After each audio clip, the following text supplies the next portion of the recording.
It's not about where you're going to end up. The whole good part about it is the way. In fact, the climax of it is at the end when we would sit down and be like, oh no, Yeah. it hurts. It's bad. You know what I It's mean? really bad.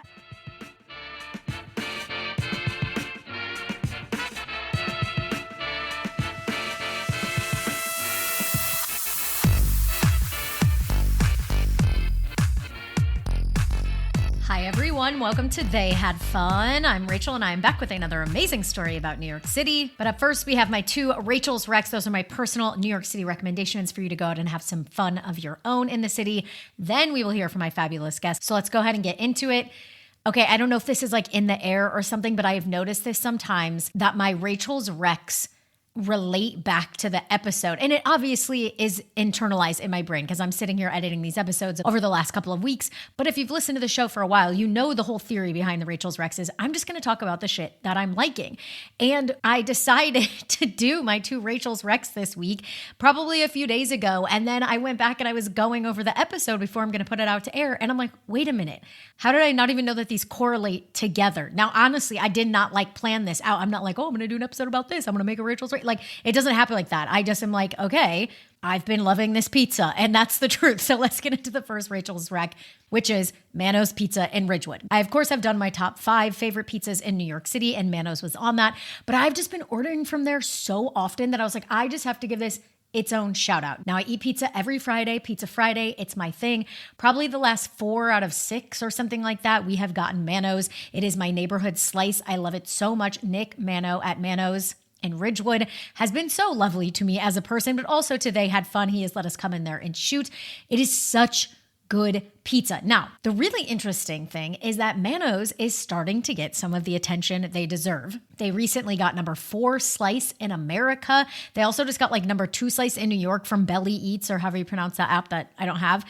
And he really, really, truly deserves it. I think it's an important note that I've been talking about him for a few years. So if you're wondering if you're going to get the goods here on They Had Fun, and from me, Rachel, I think the proof is in the pudding there, but that's just me. But really, you should go eat this pizza. 36-hour dough ferment. He's using real San Marzano tomatoes. We had friends over for dinner on Friday, and they were like, holy shit, this pizza. And then the next morning on our little group text, when we're all kind of like hungover and we're like, oh my God, I don't feel good like that. Everyone's like, the pizza, that pizza was unreal. Still dreaming about that pizza. That's how good it is. Now, I don't know. Maybe it's a little bit harder to get in these days, but I don't think so. Like, to be honest, my husband's the one who walks over there and goes and picks up the pies, but he hasn't reported anything like saying like, oh my God, I can't get in anymore. I love Mano's or Manos. I don't know how to pronounce it. I think it's Mano's. We can't figure it out. Go try this pizza. Okay, as we all know, I've been a little bitch about the weather, and I can cop to that, and I have. And that's why my recommendation this week is go outside. That's right. New York City, it has finally happened. We are approaching 45s, even on Saturday. Can you even handle this?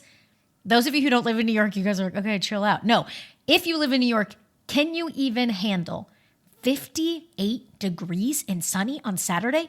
Do you even know what the city is going to feel like? Everyone is going to be out of their fucking mind, myself included. Already texted my husband today, that's Tuesday, being like, all right, Saturday, clear out our day. We got plans at 8 o'clock at night. We should plan to be in the city all day long. All we're going to do is hang out. Like, the city is going to be on fire. Now, I know this is just a drill. I am very aware that in the next 2 weeks, it's going to dip again and we're not in full spring, but we do have this time in our hands right now, and do not waste it. You have been cooped up in your apartment. If someone texts you on Thursday, do you want to go get a drink? You say yes. If someone on Saturday is like, want to go check out the Queens Museum, go and do it. I don't know how you're going to get outside. For me, am I going to be on my bike tomorrow doing a bike ride? Yes, I am.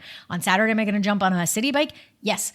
Am I going to go for a walk? Maybe you could just go sit out on your stoop and talk to your neighbors. You could go up on your roof. I don't know. Whatever is your chosen path to getting outside, don't you dare, for the love of New York City, waste this little nugget of freedom we've been given. Okay, so maybe what you do, you guys always want to come to Ridgewood, go to Manos, get a slice, bring it over to Grover Cleveland Park and sit over there. It's a beautiful little view. It could be lovely. Now you're going to see how this all plays back into my guest because he's one of the pizza kings. He really is. He knows everything about pizza. And he also happened to be a guest request. I asked. He said yes. How lucky am I? He is the owner and operator of Scott's Pizza Tours.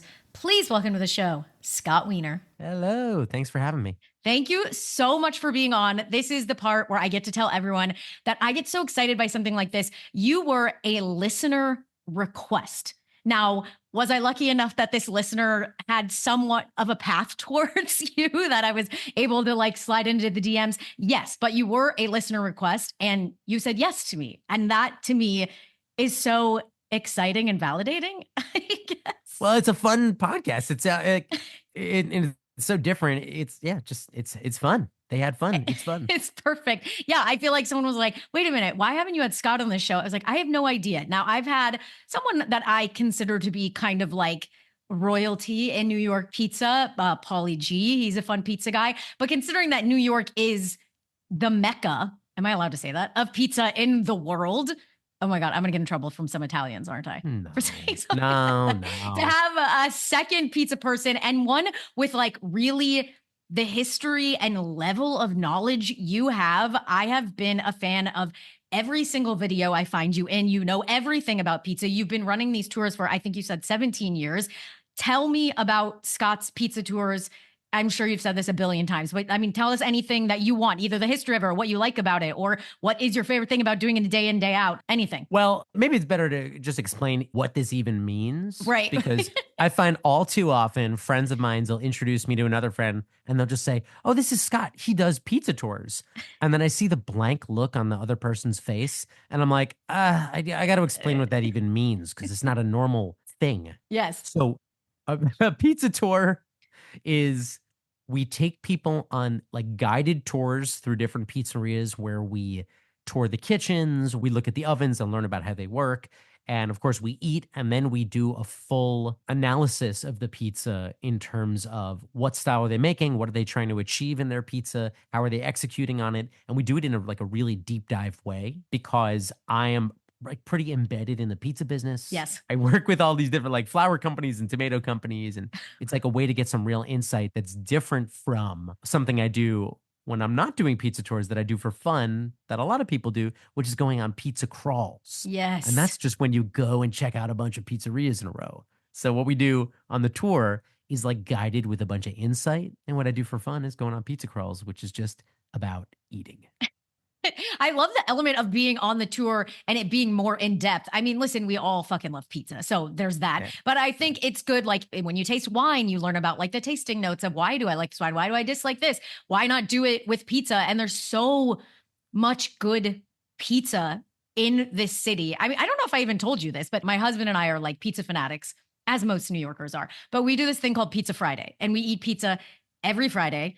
No matter where we are in the world, hopefully we're in New York, but we've been in other places and we've done this for like 10 years or something. So I've been to like a million pizzerias. I'm obsessed with pizza, but I love the idea of going on a tour and being like, but let's hit the notes of this. Like, why do you actually like this? And what do you hate about Joe's? Because I've also never said this. I know you're I've never said this on the podcast. Maybe I'll cut this out. This is so controversial. I don't like Joe's. I got great news. You don't have to like it. Well, why are you so upset about it? I know. Now I'm like, shoot, like everything we do on this podcast is like, keep the positivity, keep the fun. And New York is amazing. And now I've said something negative. No. And you're right. I don't have to like it, but everyone else can love it. I don't like the sauce. It's so sweet. It's sweet. Every time I try and eat it, I will like try and convince myself that you need to go get Joe's. And I've tried it in different neighborhoods. I never like the sauce. It's too sweet for me. I understand. And let me give you like the kind of pizza tour angle analysis of this. Mm-hmm. First of all, for the listener, Joe's is a pizzeria that you may have heard about if you don't live in New York. If you do live in New York, you definitely know it because it is the quintessential definition of the New York slice. And it is not a fancy change your life. It's like a workhorse. Yes. Set your watch by it. So for somebody to say that they don't like it is not that crazy, but the reason that you gave is very astute. It is a slightly sweet sauce. So they use an Italian tomato called the brand is Nina, Nina. Most pizza sauces are tomato plus salt. Theirs has no salt added, but it does add sugar. Yes. So that's what you're getting, the sweetness because they're adding sugar and also because they're not adding any salt. Yeah.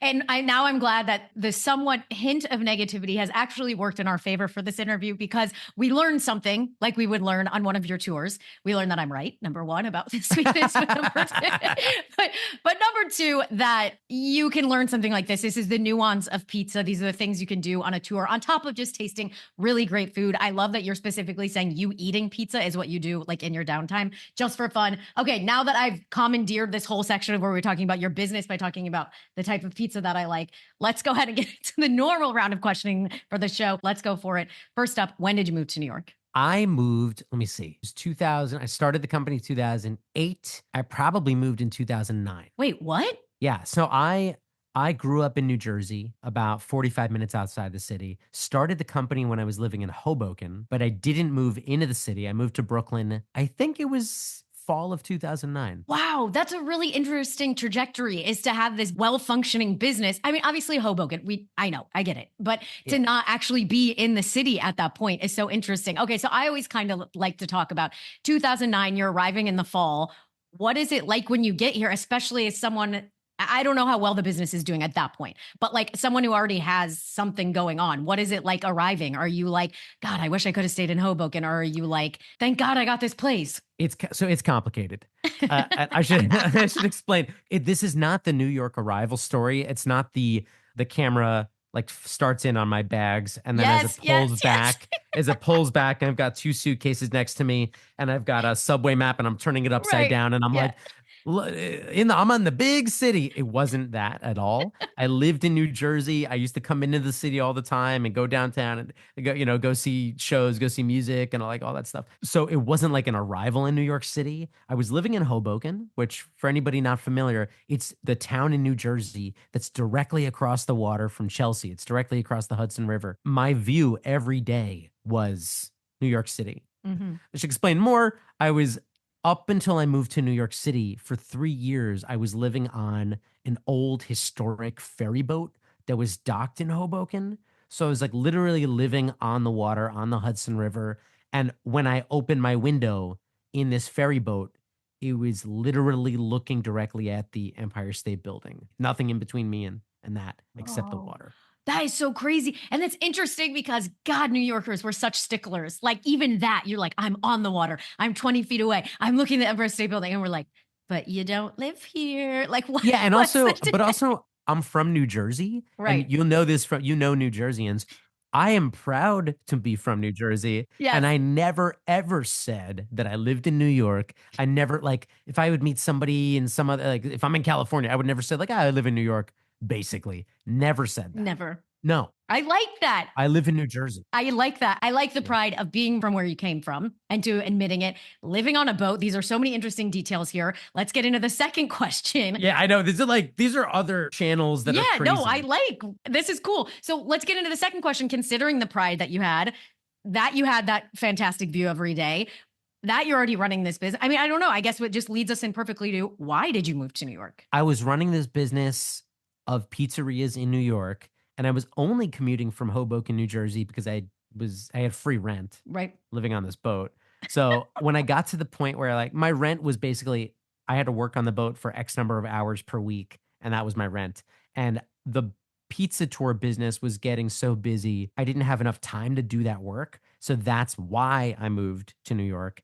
And I moved into Brooklyn because a friend of a friend had an apartment, a 3-bedroom apartment with a room opened up. The rent was under $600 a month. Amazing. So I was like, let me just, I moved because I was like, well, I should live in New York City. It felt weird to have like New York City business and then a New Jersey residential. I just needed to like simplify my information. So I needed to have, be in New York City. And also that's where I was working. That's where my interest was, and easier to visit pizzerias when I didn't have to have the mental block of crossing the Hudson River.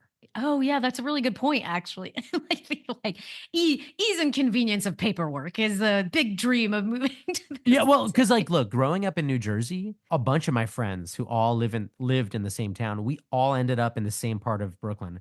And none of us ever had these like fantasies of one day I'm going to live in New York City, the big city. Never, never. It was just like, it just makes sense because Yeah. then I could like hop on my bike and then get around to places. So that's what it was. And I was like, oh, one of these days I have to pay rent. I know that. Yeah. And I was like, well, this is really cheap. I should just do that. And like, it's a non romantic answer. I know. Listen, I like that. Like, believe me, on this show, do we get the people who are like, I thought about it since the day I was born. Yes. And I love that. But I also love this. I love people being like, I don't know, it wasn't this big, amazing dream, but essentially for you, how much better could this be? That we got all this other noise. Okay, whatever. But basically, you moved to New York to be closer to the pizza. So Correct. you could jump on your. No, I that mean, was it's 100% it. perfect. That was it. It's literally perfect. I don't know if at some point I should ask you what your favorite pizza is, but I'm sure that just grinds your gears, Joe's. No, doesn't I'm it? just kidding. No, I mean, I love Joe's. It is not my favorite, but it'd be really funny if I had that like one big tear welling up as you were right. talking about Joe's. We'll do like a bonus behind the curtain episode where you and I just like talk about pizza and like we can talk about all the intricacies and details. All right. Considering that you lived right across the river and on the river for a little bit, but still made the voyage to move into New York City for the pizza, you're teaching people about pizza, the details, the reasons why they should love it. Why don't I ask you the most important question of the show? And that is, of course, Scott, what is the most fun you've ever had in New York City? Yeah, wow. And oh man, I've thought so hard about this and I had to cut it down to one. And I've decided that my answer is happened way before I ever started doing pizza tours while I was living in New Jersey. Oh, I love it. And my friend Robin and I used to once a year do the tip to tip walk where we start at the northern end of Manhattan and we walk with no plan down to the Battery. And the only rule of the day is that we don't plan anything in advance. You're gonna make me cry. I do this every year as well with my husband. Okay, what year is the year that this one is? So, okay, I don't remember which, they all Okay, mushed together for me. give me So an ish. Like, it was probably '07, '08, probably okay, in that area, 6, 7, 8, somewhere like that. got it. And I think Robin at the time was living in Jersey City. And, you know, we took the subway all the way up to Inwood and just started the walk. We decided, okay, we're going to walk mainly down Broadway, but that if ever we felt the need to stop or turn or make some movement, we just did it. And I remember we ran into like a street fair up in Washington Heights where we got like awesome street food, like grilled corn and all that. And then we like wiggled around as we got further south and ended up Sutton Place, like all the way on the east Oh side. my God, you got all the way to the east side. Yeah, like Wow. because we just meandered. It was not Yes. about efficiency. Seeing and having fun. Yeah, yeah, yeah. Yeah, yeah. But so you do this every year. Yeah. Okay, I stopped doing it because I was too busy with tours and all that stuff. But when you do it, do you ever go out with a plan? Wait, I can't comment to your another story. Why First, I not? already gave my pizza opinion. Because I want to hear your story. No, we do it with no plan, but we do Broadway the whole way down. And we gave ourselves a couple of years where we will go like one or two avenues to the side, but never, I mean, all the way to the east side. No. Okay, wait. So you wind up in Sutton Place. What happens after that? After we ended up in these basically opposite places and we just kind of kept heading down, obviously I'm interested in pizza. So for me, it was really exciting to make pizza discoveries. So in other words, places that are not the most famous, talked about, whatever, they're not on anybody's lists. And back in 2006, I would read lists in like Time Out New York and New York Magazine and all that. And that would help me figure out pizza stuff. But this walk was like a way to just stumble upon Oh places. my God. Yeah, I remember like going to this place in, it must have been all the way up near Washington Heights, somewhere around there. It was called Pizza Palace. It's still around because I went there again recently. And it's just like, wait a second. This is so far out of Midtown Manhattan. It's untouched by the transient nature of the lower part of Manhattan. Mhm. So I remember making funny discoveries at that place, Pizza Palace, all the way uptown. And then as we marched further downtown, at the time and even to this day, I was pretty obsessed with the like Ray's pizzerias. Interesting. Like at that time, there was Famous Ray's and Original Ray's, and a lot of them are gone now. But I remember we passed by a couple. There was one that was just, it was Original Ray's, brown sign, yellow writing. And I think one of the letters had fallen off or something. But like, I remember like finding that and it almost felt like finding a fossil. Oh my You know what I mean? gosh. Because you're like, you're not in the neighborhoods that everybody's writing articles about. And we all know that like, when articles get written about these places, they're usually regurgitating already known places. And when Right. somebody writes an article that's like the 5 hidden secret treasures, they're not really hidden in secret. They're just in Brooklyn. For somebody in Manhattan, they're like hidden in secret. But like, no, dude, that's like a very well-known place in the neighborhood. Yeah. I should explain. This is summertime. I Yes. think we did it in June, possibly a mistake, because it's schwitzy, you know. But one thing I'll know is this: we never sat down along the way. Wait, that's crazy. Well, because that's when you have problems. But this means that I remember we definitely stopped at multiple Mr. Softies along the way, Perfect. 2 or 3. And Mr. Softies are so great because you can walk up, you don't need to sit down, you don't stop for very long. And it's again pre-Instagram, so nobody's stopping and taking a picture of anything. I don't think I have pictures of any of them. There's no camera in my pocket. Yeah, probably no. You didn't have an iPhone or anything. Yeah. Didn't even exist. The Ugh. memories just to live up here. I hate even saying that phrase that like, oh, it's pre-iPhone, but just to bring it into perspective here. And that's part of why the wandering is important Hmm. because we couldn't have even said like, oh, let me look at my map in my phone. Oh, I marked off a place over here that I want to check out. Let's go. You just have to see what Yeah, happens. like I like not being able to know what's beyond your line of sight. So that's why following your nose was good. Like smelling that street fair, I was like, someone is grilling chicken. We need to find the source. And so then the path becomes, it's coming, I think it's coming from this way. Let's find out. So when you hit Union Square, that's a big moment because you are now truly downtown. You can see that finish line ahead of you. End is near. Yeah. So we always had a bunch of friends meet us at some bar near Battery Park just as a celebration for the end. Another stupid idea because I'm not a big drinker anyway, but like one beer after walking all that way is like demolition. If I had a second beer, total demolition. I don't know I don't know how I got home. But you can't stop at just a bar. We had to go all the way down to the Battery. We had to touch the handrail right by the view of the Statue of Liberty. Yes. You know, it had to be from point to point.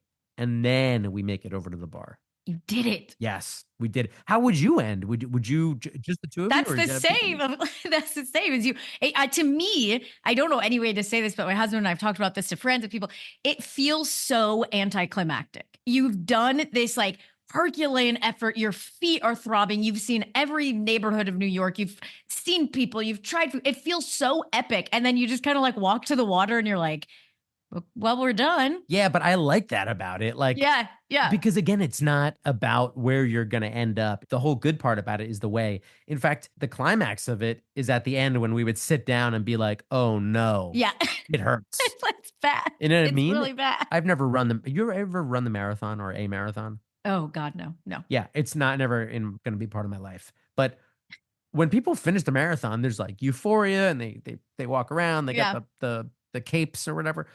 Okay. And there's probably like the rest of their day. But when you do the tip to tip walk, you're walking. You're not running. You're not a person who is interested in exerting. I'm going to use that as a euphemism for lazy. But we're doing a walk and then we end and it's there's no reward at the end except pain.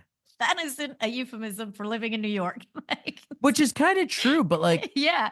but I like that. That's the best part No, about me it. too. Yeah, Yeah. it is. There's something about New Yorkers that we are gluttons for punishment in that way. And even this like beautiful story you're telling us, this epic journey top to bottom. Like I said, I've done it. It's magical. It's all of these things.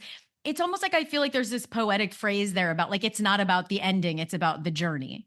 Oh yeah. You're meant to turn down every corner. You're meant to use your nose as the path. You're meant to talk to people and see where you wind up. A common phrase we have on the show is just say yes. And this story is the perfect example of that. No plans, just say yes. Yeah, and I think that's in New York. That's like the great reveal of that kind of day. It's all about that. And when I was thinking about, oh well, what are some like great, amazing, great days I've ever had, and every other day that I considered talking to you about was like, oh, that was just a walk.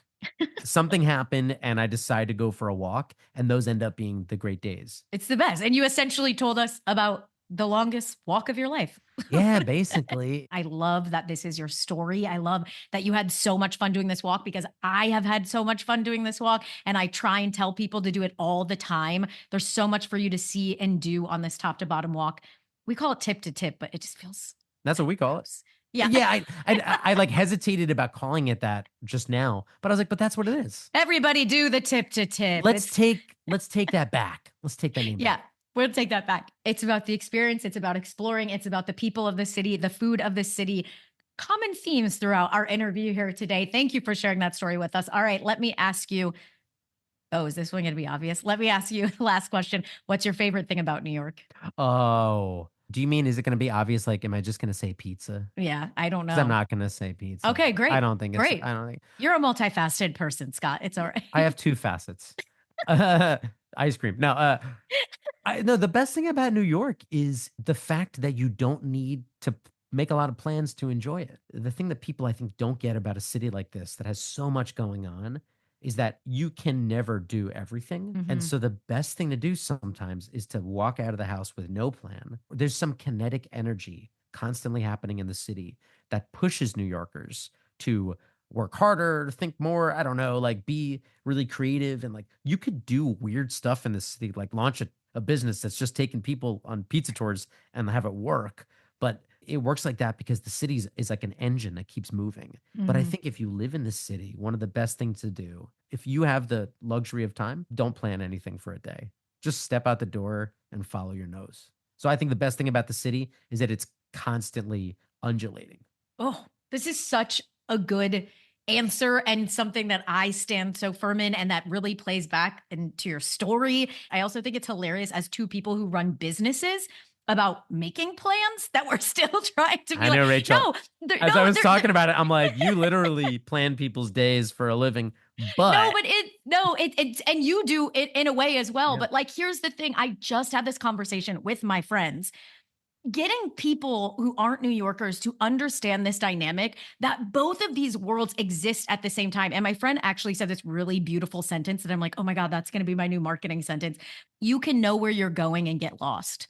Yes. Do you know what I mean? It's that. It's like you knew you were ending up at the water, but you still got lost every single way. Your clients know what pizza spot they're going to end up at the last spot. But maybe, like you said, we talked before, when you're on these tours, here's the person that you met and then you guys start talking to them, or someone who does one of my curated days knows they have a 6 o'clock dinner reservation, but what are you doing between 3 and 6 from that store you stopped at? Do you turn down this street and meet a Mm. New Yorker at a bar and have a drink with them? You can know your destination and get lost, and that's New York fucking city. Anything can happen. You don't have to have a plan. I Well, agree with you. I think these worlds collide. totally. I think it would be boring for me to just have like, well, the first Sunday of the month we go to Brooklyn, the second Sunday we go Right. to Staten Island. Yeah. It's way better to say off the cuff, you know what? We're going to Staten Island today. And also because I get people on the tour who are like, they show up and I'm like, Amy, what are you doing here? And Amy's been on like 5 tours in the past 2 years. And like this lady, Amy, will be like, I'm on a tour today. What's up? Surprise. And then I'll be like, okay, now I got to take you to places that you haven't been to with me. This just sounds so fun. So fun. I can't believe I've never done one of these. I have to go on one. I want to see what like you come up for me. If you are listening to this, if you're visiting New York, if you're a New Yorker who lives here, this will be catered to you. You will go eat a bunch of delicious New York City pizza. I have to close this out here. This has been such a good time talking to you. I think we could go on at length about pizza in New York. Fun. Just saying yes, we have a lot of paired beliefs here. True. Scott, thank you so much for being on the show. I am so happy that a listener requested you and that this worked out. It's been my honor. Thanks a lot for having me, Rachel. Oh my God, that's so nice to say. Of course, most of all, thanks, New York. They had fun.